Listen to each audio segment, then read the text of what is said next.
Have you ever felt stuck, like you're just going through the motions, with no real drive or purpose? I want to tell you a story about a boy named Alex. At 15, Alex was the king of procrastination.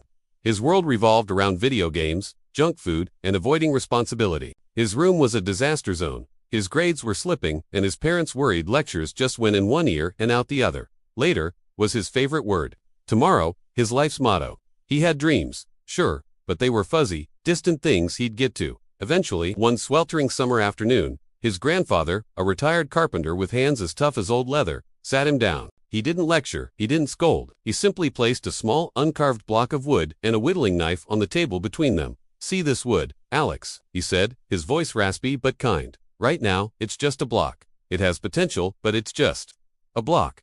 It won't become anything unless someone decides to change it. Your life is a lot like this piece of wood." That simple comparison hit Alex harder than any lecture ever had. He looked at the block of wood, then at his own hands, soft and unused.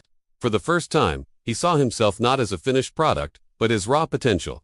That evening, he didn't turn on his game console. Instead, he cleaned his room. It was a small act, but it felt monumental. The next day, he asked his grandfather to teach him how to carve. His first attempts were clumsy, creating more splinters than shapes. But he didn't give up. Slowly, carving became his meditation. Each sliver of wood he shaved away felt like shedding a layer of his old lazy self. He learned patience, focus, and the quiet satisfaction of creating something with his own two hands.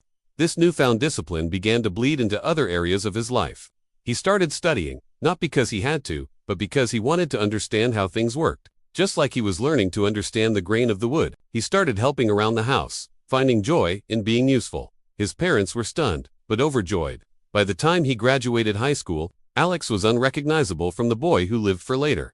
He was at the top of his class, and his room was filled with beautiful, intricate carvings, birds, animals, and abstract shapes, each one a testament to his journey. He wasn't just carving wood. He was carving out a new future for himself. He had discovered that the greatest power we possess isn't strength or intelligence, but the power to change. He had learned that you don't have to wait for a lightning bolt of inspiration to strike. Change begins with one small decision, one tiny action. Years later, Alex became a renowned architect, designing buildings that were both beautiful and functional. People would often ask him about his secret to success.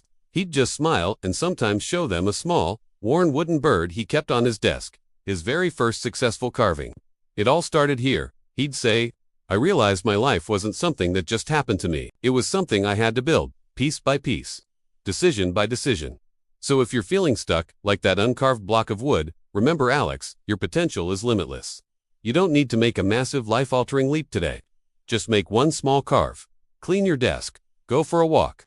Read one chapter of a book. Start, because the person you are destined to become is waiting for you to pick up the tools and begin shaping your own future. You hold the knife, and you hold the wood. What will you create?